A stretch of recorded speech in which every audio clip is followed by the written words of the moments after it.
Good morning, it's 9:30 and this is The Briefing with me, Tom Harwood, on your TV and on your radio. Now, this morning we look at the domestic issues of the week, the pound in our pocket, the popularity or otherwise of our politicians, our impending baby bust, and why farmers are fuming at the BBC. All that and more to come, but first, it's your morning news.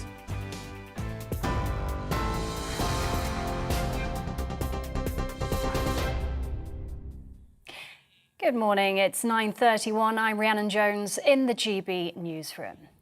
A second red weather warning has been issued for the southeast of England as Storm Eunice makes landfall in the southwest. People are being advised to stay at home and to avoid travel with wind gusts of up to 90 miles per hour forecast. Hundreds of schools have been closed and all train services in Wales have been suspended.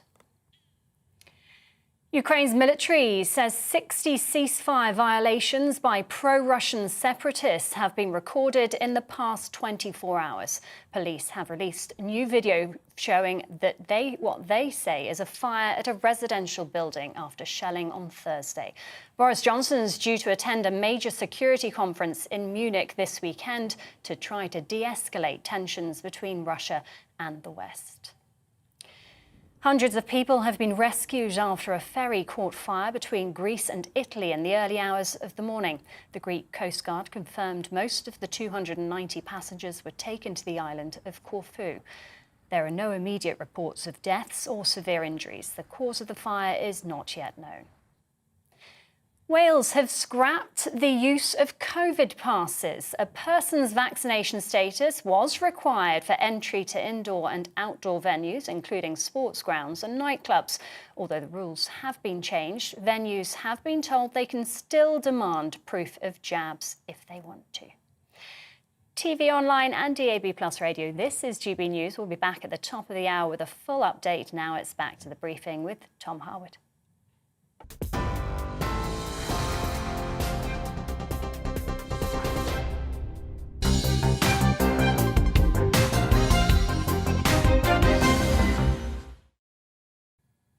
Good morning, it's 9:33 and this is The Briefing with me, Tom Harwood, on your TV and on your radio. Now, this week has been a painful one for consumers, for renters and for savers. This was the week we learnt that the average house grew in cost by more than the average British salary this year. £27,000 increases, double-digit house price inflation. Similarly, the Consumer Price Index measure of inflation, which does not include housing costs, rose to 5.5%, the highest in a generation. Everything is becoming more expensive. People are really feeling the pinch. It's an unfamiliar crisis for this generation of political leaders. So who's to blame and what can be done? Well, joining me now is Mark Littlewood, the Director General of the Institute of Economic Affairs. Welcome to the programme, Mark. First of all, let's get to the crux of this issue. We've printed a lot of money over the last 2 years.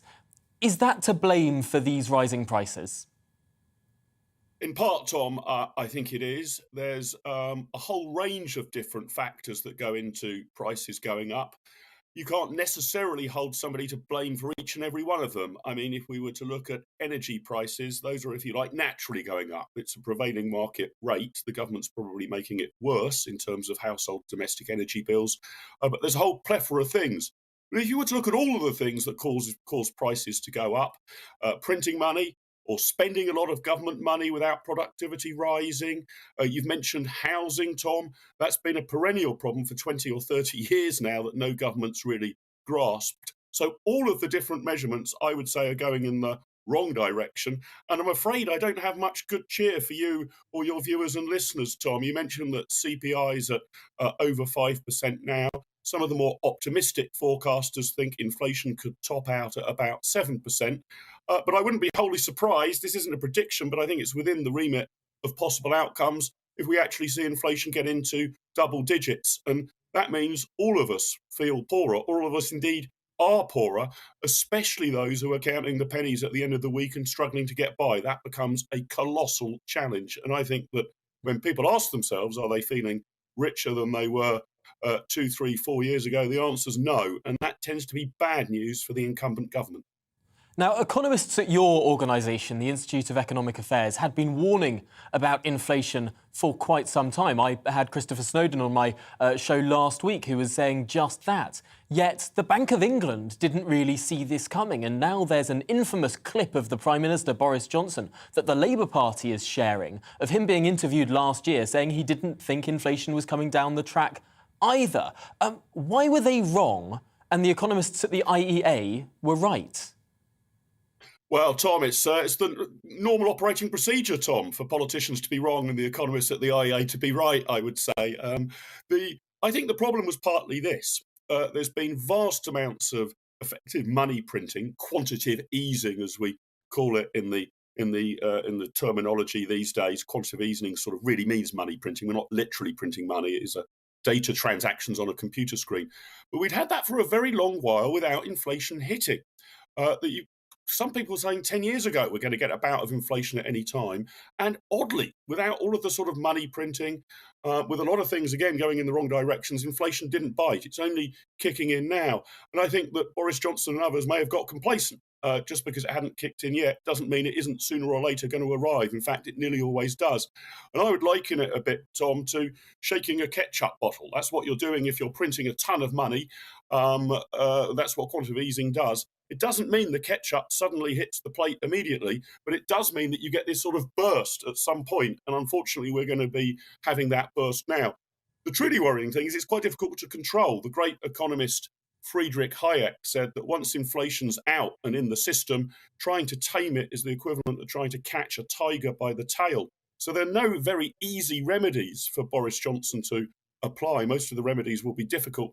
But one thing he could certainly consider is whether it's wise to be putting ordinary households' taxes up whilst they're already facing a cost of living crunch, as he is doing with the national insurance contribution rises, or whether he could take some mercy and actually see taxes begin to fall in other areas. Most obviously, if you cut VAT, for example, not a cheap thing for the government to do, but a tool in their armoury, that would tend to have a downward pressure on prices and inflation, but no sign, unfortunately, that that's in their thinking at the moment.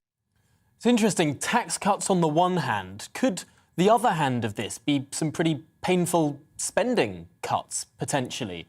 After all, we know that sort of money is pumping up the whole system now. I suppose there are no painless ways out of inflation. After all, we heard the Governor of the Bank of England plead with people to not ask for pay rises in recent weeks, because that sort of sets in the spiral, people being paid more, prices going up, people being paid more, and then prices going up further. You can't get out of that trap without a sort of jolt.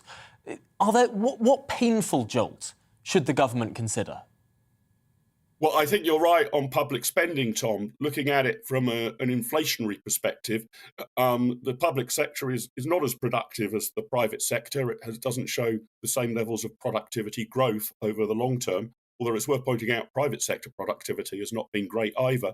So if you're spending a lot more in the public sector, by and large, to oversimplify, you've got more money chasing the same sort of numbers of goods and services. If you're spending more money and the quality and quantity of goods and services aren't going up, guess what goes up instead? Prices go up. So I think that we've got to have a long, hard look at public expenditure. All politicians will tell you that it's near impossible to find any cut in government expenditure that isn't going to be extraordinarily painful.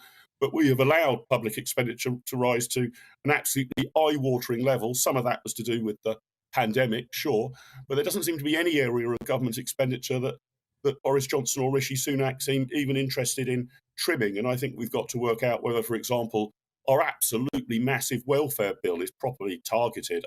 For the amount of money we're spending on welfare and transfer payments, it's amazing that we haven't completely eliminated poverty in the UK. That seems to be a rather directionless and huge sum of money at the moment. And if we are determined to keep spending more on the NHS, there are now going to have to be trade-offs because we're going to have to spend less elsewhere. And of course, as interest rates rise, they're only ticking up narrowly at the moment, Tom, but I guess it wouldn't be an imprudent guess to suggest that they keep going up. Well, the government's servicing of debt rises, the amount they're having to pay back on all the money we've borrowed for the last 20 years and more, that becomes more expensive. So that's just straight off the top of government spending. If their debt repayments and deficit servicing, if that has to rise, then there is, by definition, just as a matter of maths, not as a matter of ideology, less money to spend on other things. So I think a comprehensive spending review brought in quite rapidly would be a useful way of dealing with it, not to reach for tax rises, but over the longer run, Tom, and this is where really what we should be looking at, because I think we're going to have a tough, good few months, possibly a tough year, whatever the government does. We've got to ask ourselves why productivity has been so poor in the UK for a good decade now. Yeah. Really disappointing rates. And that requires a whole new economic policy, I think, of allowing the private sector to breathe, deregulating, and attempting to get taxes down inch by inch rather than up inch by inch, which is what successive governments have done. Yeah, it's a tricky situation for politicians to grapple with. I suppose in finishing this conversation, I should say that inflation is also a tricky problem in Europe and in America as well. Politicians around the world have taken these similar decisions and are reaping similar consequences. But for now, Mark Littlewood, thank you very much for joining us this morning on The Briefing. Really important to go over those issues there. But it's not just turbulent economic waters. There have been turbulent political waters too. We know the Prime Minister's approval has tumbled in the wake of Partygate. But what about the other players in Westminster? Well, according to Savanta Comres, the pollsters this week, Boris Johnson's approval sits at -34.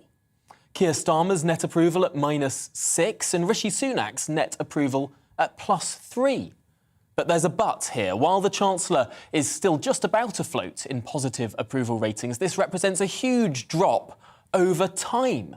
Rishi was the most popular politician in the country last year, in May 2020, enjoying +29% net approval ratings, as viewers on TV could see on that graph. If you're on the radio, check it out on our social media. Well, since then, however, Rishi Sunak's approval has tumbled to just +3. So how much of an issue is this, and what does it reveal about public attitudes and how fickle or otherwise they are in general? Well, let's talk now to the founder and CEO of Electoral Calculus. Welcome to the programme, Martin Baxter, of course, founder and CEO of Electoral Calculus. Rishi Sunak's approval has been on the slide, but where does he stand now in terms of the roster of politicians in the UK? Well, he's certainly in a fairly strong position as kind of the leading challenger to Boris Johnson if a vacancy arises. But as you mentioned, it has been a very volatile time in British politics. That we've over the last 2 years with COVID, the fortunes of the Conservative Party and the Labour Party have been up and down to almost unprecedented extent, with massive leads coming and going quite quickly. So obviously, the big story over the Christmas and the New Year was Conservative sleaze and Partygate, and that was really hammering the Conservatives in the polls. And Rishi Sunak was certainly looking a lot stronger than Boris Johnson at that time. The question that I think is in all the Conservative MPs' minds at the moment is whether this is a temporary phenomenon, whether the voters will forget, or memories of Partygate will fade away and things will recover for them, or whether this is a sort of once in a generation sea change, that this is being seared into the consciousness of voters and they're not going to forget the scandals and they're not going to forgive them. So that question is the big question in play. If it comes out that it's the second of those, and that, as it were, brand Boris is terminally wounded, then the Conservatives may well think about having a new leader. Rishi Sunak was and probably still is, in prime position for that. But he's still got some difficulties. He's relatively new on the scene. He's not been tested through huge adversity yet. His role in the COVID crisis was really to spend money, which is fairly popular to start with. But the build-up, as your previous guest was talking about, that the economic fundamentals, inflation, and the budget deficit are there, and they need to be tackled. And tackling those may not be as popular, and so it remains to be seen if Rishi Sunak can solve the economic problems and remain popular, which is it's a lot easier to give out money than to pay for it once it's all handed out and you're facing a big deficit. I wonder, though, looking at the last 3 or so polls, has there been a slight tightening of the gap between the Labour Party and the Tory Party? There was some suggestion with YouGov, some suggestion with, I believe, Savanta Comres as well, or was it Opinion, that the gap was slightly closing. Is that uniform, or is it more of a mixed picture? Well, it's always a little bit noisy with polls because pollsters do their best, but still just interviewing a few thousand people. But certainly when we last did a poll with Found Out Now, which was about a month ago now, we were seeing a Labour lead of 14%, which was very large. And that was kind of peak Partygate, if you will. Now I'm seeing leads over average of recent polls of around about 5% for Labour, which is, as you say, is lower. It's still good for Labour. That would probably put Keir Starmer and Downing Street at the head of a Labour minority government. But they're unlikely to win a majority in Westminster, partly because so many seats in Scotland that used to be Labour seats will be held by the SNP. And so Labour may need SNP or possibly other minor party support to be a government. But right now, the figures are still that Labour, if there were an election this week, Labour would win, the Conservatives would lose, and Boris Johnson would be out of number 10. But you're right to say that the trend is getting less bad for the Conservatives than it was. It's still not good, but it isn't as bad as it was. And it gets back to the question, which we'll maybe see play out in the May local elections in a couple of months, is whether the Conservatives can recover a bit, whether things move in the right direction for them, or whether it's a bit like Black Wednesday in 1992 and the public are just not going to forgive or forget. I suppose we'll find out over the next 2 months. I'm sure there'll be a lot more polls coming up in the run-up to May. But for now, Martin Baxter, founder and CEO of Electoral Calculus, thank you for joining us here on The Briefing this morning on GB News. Now, Britain's birth rate has fallen to unprecedented lows. Extraordinarily, we're now running below replacement rate. That's right. As things stand, we're not having enough babies to replace our own population, with troubling consequences for funding pensions and healthcare. So far, politicians have responded to lower fertility by importing more migrant labour. But is this a sustainable way to keep our economy afloat?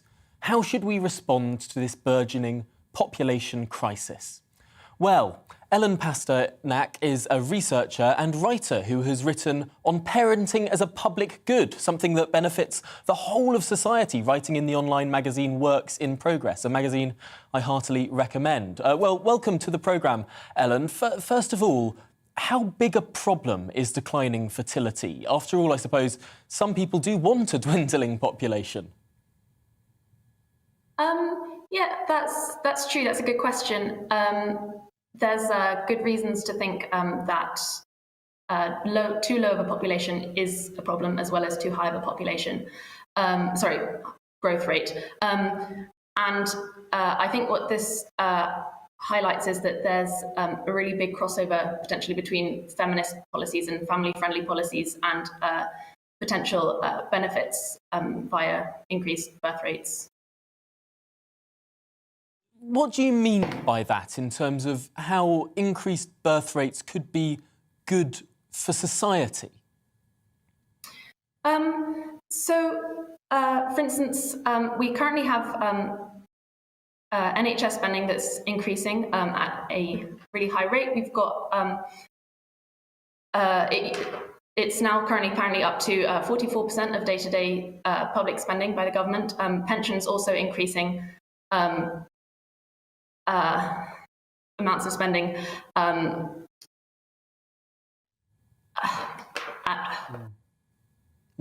So the increasing demands of public spending, I suppose, need people to fund that. And if you've got a smaller group of people in the younger part of the population who tend to be working, and a larger group of people in the older part of the population who tend to be retired, then that's just, I suppose, as simple who supplies the money and who is taking the money out of the system. One argument that people do tend to have is that somehow it's good to not have children because of climate change. I think Harry and Meghan were saying that they wanted to have fewer children because of the climate. In your view, is that an argument that stands up to much scrutiny? Yeah, that's a good question. I think, I mean, I can see where people are coming from, but I think it's potentially not as much of a problem as we've previously thought. Because, well,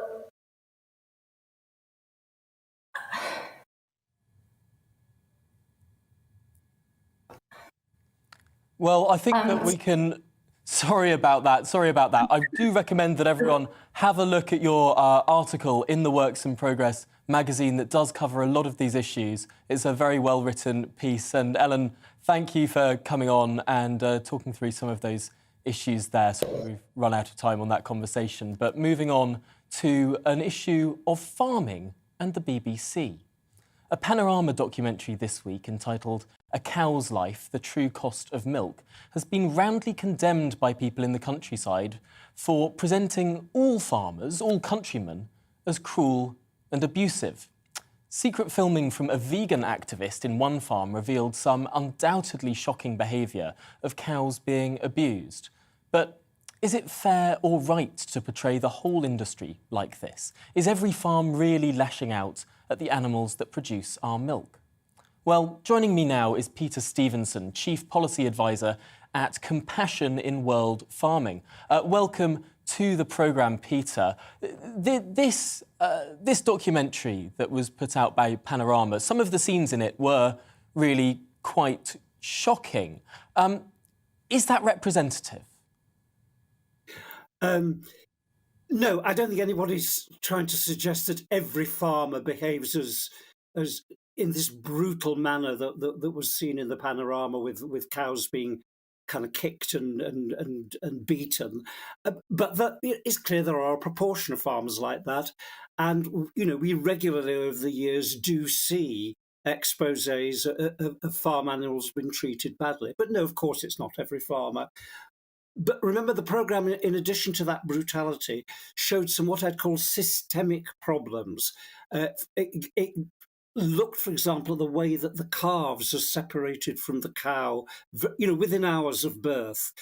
Remember, for a cow to produce milk, she has to have a calf. And that calf is traditionally taken away from her so that all the cow's milk can go into, for human consumption. And yet, many farmers themselves recognise that process for both the cow and the calf is immensely distressing. So that's a really big problem within the dairy industry. There are a handful of farmers who are trying to tackle it. And on the very positive side, the programme showed a Scottish farm called the Ethical Dairy, where the farmer actually leaves the calves with the mother, with the cow, till they're 5 months old. Which means he loses an awful lot of milk. Some of them, the cow is still milked, but only once a day. So some milk is going for human consumption, but there's a lot is going to the calf. But it's a much more humane system. And when we look at how rural communities are responding to this documentary, I have seen quite a few people who work on farms who feel like this particular documentary really did a disservice, that some media based in London cannot really understand what it's like in our rural communities. How can we do a better job of representing the many farmers who do have compassion and care at the heart of what they do? I think organisations like Compassion in World Farming very much do highlight those farmers who are really doing a good job. I've mentioned the Ethical Dairy. There's another group of farmers called Pasture Promise, who they've set their own standards, and they say to be a member of the Pasture Promise and use their logo, their cows have to be out on pasture for at least 180 days of the year. Because this is another big problem. We're seeing the UK dairy sector more and more going over to zero grazing. Probably at least 20% of cows are now zero grazed. That means they're never going outside. Now, whereas, of course, cows need to be indoors during bad weather and during the winter, they should be out on pasture during the grass growing season in spring and summer. And yet that we're decreasingly moving away from that. So, yes, there are some good farmers, but there are some very real problems in the livestock sector, and particularly we're talking about the dairy sector. The Panorama programme quite accurately pointed out that about 30% of cows are lame. Now, this is immensely painful. These are big animals, and if you can imagine all that weight bearing down onto lame legs, that is immensely painful. So no, we mustn't tar all farmers with with the same brush of the brutality we saw on that particular farm. But we must recognise that there's some very serious systemic problems in the dairy sector. And part of the problem is there is no legislation protecting dairy cows. We have very detailed legislation for pigs, for chickens, for laying hens, even for the calves, but not for the cows. So one thing the government must do is bring in, detailed legislation for cows. The other thing they must do is require, just like our eggs have to be labelled by law as to how they've been produced, so that they're labelled either free range or otherwise. You'd like to see that with our milk as well. I see that point. That's a very interesting one. I'm afraid we've run out to the end of the programme and this conversation, but really valid points raised there and an important issue. It's important that we do cover these rural issues to the full extent that they deserve. And Peter Stevenson, Chief Policy Advisor at Compassion in World Farming, thank you very much for joining us this morning on The Briefing. Now, that's it for the programme today. Coming up, it's To The Point with Anaya Falarin Iman and Patrick Christie's. I'll be back on Monday and indeed at midday for the midday briefing as well today. But first, here's the weather. Hello, good morning. I'm Aidan McGiven. Storm Eunice has arrived overnight and is likely to bring widespread disruption during the next few hours, as well as, in some places, dangerous wind speeds. That's why the Met Office have issued an amber and a red warning for certain parts of the country. Its southern areas worst affected by the strong wind speeds through the rest of Friday. Storm Eunice has moved in overnight, a rapidly deepening area of low pressure with the strongest winds on its southern flank. And so in the amber warning area for the southern half of the UK, risk of 70 to 80 mile per hour wind gusts during the next few hours. But in the red warning area, risk of 90 mile per hour wind gusts. Widespread disruption in the south from those winds and risk to life in some of the more exposed spots towards the southwest because of the 90 mile per hour wind gusts. The strongest of the winds move east through the morning and rain in the north.